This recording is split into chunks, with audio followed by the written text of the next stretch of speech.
సిరే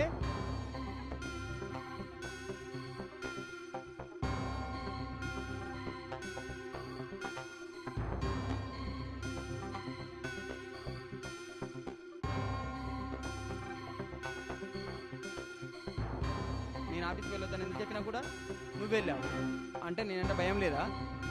నాకు చెప్పి వెళ్ళాలని తెలియదా? నాకెందుకు చెప్పలేదు? చెప్పా. అది కాదండి, నేను మీకు చెప్పే వెళ్దాం అనుకున్నాను, కానీ మీరు ఎలాగో ఒప్పుకోరని వెళ్ళాల్సి వచ్చింది. తప్పు నాదే, సారీ. ఇంకోసారి మీకు తెలియకుండా ఏ పని చేయనండి. చాలా ఆపు. నువ్వు ఆఫీస్కి వెళ్ళడానికి లీవు ఒకరోజు వెళ్తే సరిపోతుంది, అలాంటిది 10 రోజులు వెళ్ళాలా? అలా కాదండి, నేను పర్మిషన్ అడగడానికే వెళ్ళాను, కానీ ఆ మేనేజర్ 10 డేస్ డ్యూటీ చేస్తే మన శాలరీ మొత్తం ఇస్తా అన్నాడు.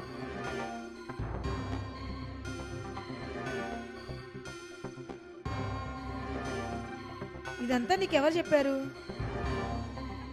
అగమ్మ మాట్లాడకు. ఎందుకంటే నీ కూడా నీ కళ్ళ ముందే తప్పు చేస్తున్నా కూడా అలాగే చూస్తూ ఉండిపోయావు, మళ్ళీ ఇంకా దానికి సపోర్ట్ కూడా చేస్తున్నావు. ఈ విషయం గురించి నాకెలా తెలిసింది అనుకున్నావా? నేను లండన్ వెళ్ళినప్పుడు నాయన ఊరికి వెళ్ళాడు కదా, అప్పుడు జరిగిందంతా నాకు ఫోన్ చేసి చెప్పారు దీని గురించి. అసలు దీని గురించి ఏమైనా తెలుసా నీకు? అందరినీ ఇలా అమాయకులు ఉంటారు అనుకున్నావా? ఇదో పెద్ద వంచకి.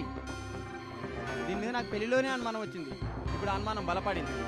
ఇది నువ్వు అనుకునేంత అమాయకురాలు కాదు, ఇది ఒక మాయల మారి. ఇది పెళ్లికి ముందే కన్య కాదు, దీనికి కారణం నేను కాదు.